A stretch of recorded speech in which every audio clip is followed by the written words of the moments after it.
surprised. I think I actually like this one a bit better than the first one.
Hey everyone, it's Sunday and I just got out of the shower, but I do want to quickly talk about what I've read so far during this pause, rest, read, a new moon celebration readathon.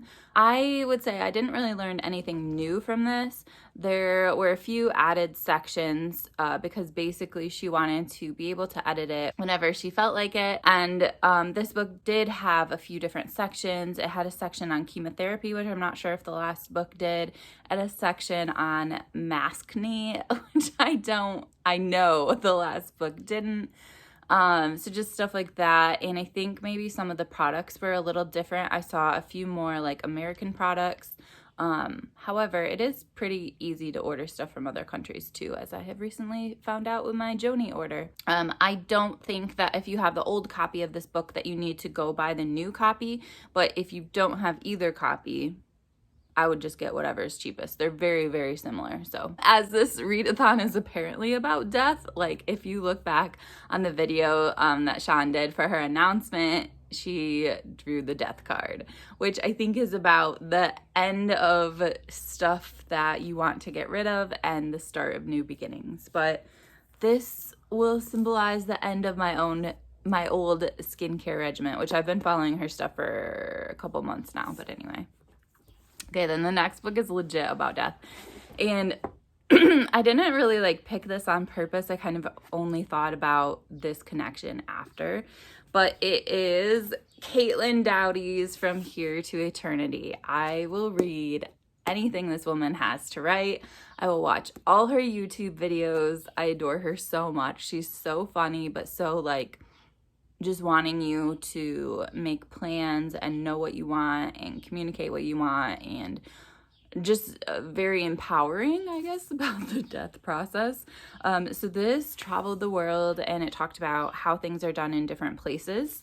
I would say my favorite sections were, I believe, in Japan.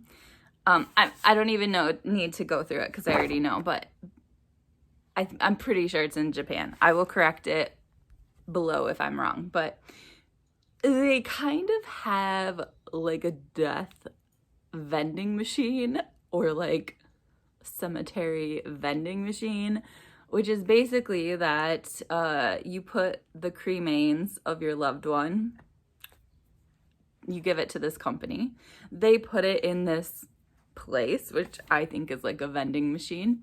You show up with a key card and you like scan your card or whatever, and you just wait a little bit, and a robot hand grabs the cremains of your loved one, brings it down and puts it like on this little altar thing with candles lit and all that stuff, so you can like, you know, just reflect on your loved one and all that stuff. but it reminds me of a vending machine. The other one that was interesting to me, well, these are all interesting, but the other one that stuck out was in North Carolina. There is a body farm where they're trying to figure out ways for basically humans to kind of go back into the earth and basically act as like compost and fertilizer and stuff for plants.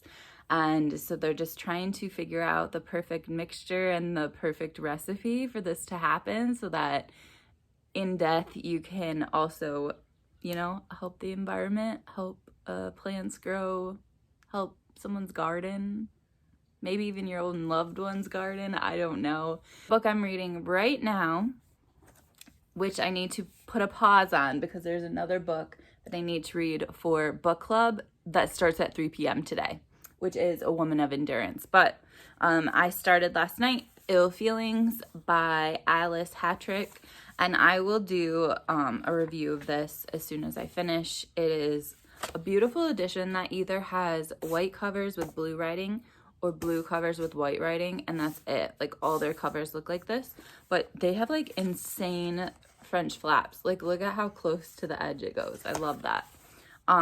This is about a woman whose mother was diagnosed with ME, which used to be chronic fatigue syndrome, but they don't call it that anymore because ME is more respectful of what's actually going on. And she, as a kid, also developed this, and it's just a beautiful memoir. It's so amazingly written. Like, it is just beautiful language, which I have little things in that I will talk about when I'm finished reading it. I got the idea to read this from Sarah from Your True Shelf because she was trying to read more books about people with like invisible illnesses, and like I would have finished it, but I needed to go to sleep last night, which made me feel like I have ME, but I know I don't. Okay. So yeah, today the priority will be A Woman of Endurance because I have book club at 3 p.m. The author's coming, but I need to run to work really quickly for another death-related thing. The property that I like help open from time to time for parties and stuff is actually having a celebration of life today, and it's for a 15-year-old. So yeah. Okay. I will talk to you guys later.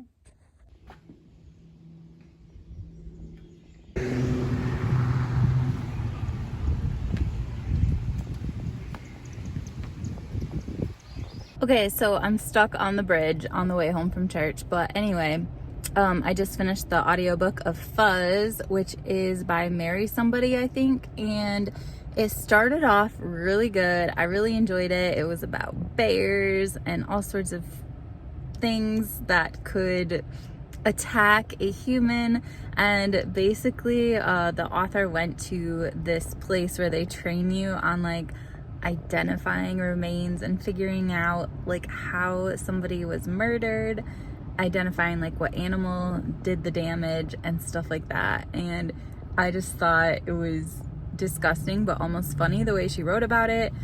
She talked about how they use like mannequins or whatever, but they like made them have different sorts of damages, and they were just like walking around this hotel conference room with all these like mauled mannequins kind of, but then the rest of it was like, it was okay, but I didn't love the rest of it. It was fine. And then in the very end it started getting really gross, and I had to skip ahead because I just don't like knowing about the specifics of how animals are mistreated or captured, and that was just too much, so I had to move on. Okay, here's the current situation. There are like 3 hours until it's time for book club.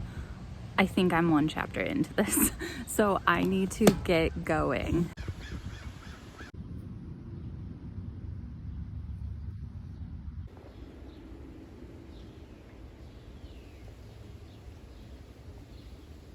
My mission was successful, and I did end up finishing this book with 15 minutes to spare actually before book club, but it was such a good book. It's a slave narrative, but I feel like it kind of does things that other slave narratives haven't.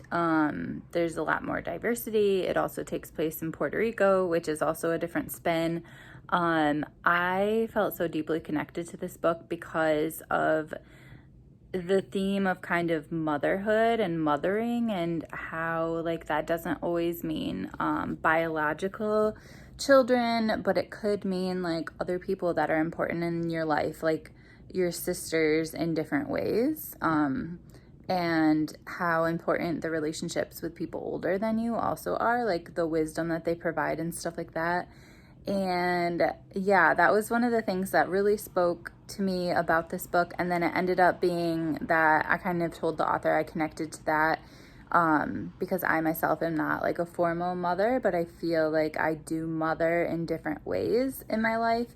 And I still feel that kind of intense mothering, nurturing sort of piece of myself. And not in response to me, but later in the conversation, the author said that she is not a biological mother as well. And so I think that maybe it stuck out to me how important it was that she did that, because, you know, she has that background too, where she did not have biological kids of her own. But yeah, it just kind of follows one woman over the course of a chunk of her life, I would say. And I just really liked it. There was a really good balance of things that were really hard to read and things that were just heartwarming. And I would say most of it was probably pretty hard to read. But I kind of like didn't want her to have a happy ending, because I felt like that would be, like, I don't know, like,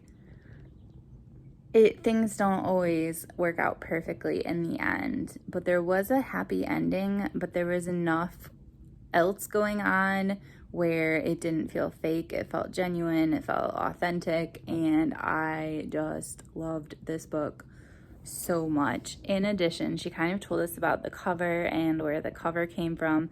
So she was doing something for her first book, and across the hall, the artist for this cover, who she mentions in the book, I don't remember what her name is, but you can find the artist's information in here, I believe. She actually is like a paper artist, or I don't know what the name for that is, but the dress that is in this image is actually all made out of paper.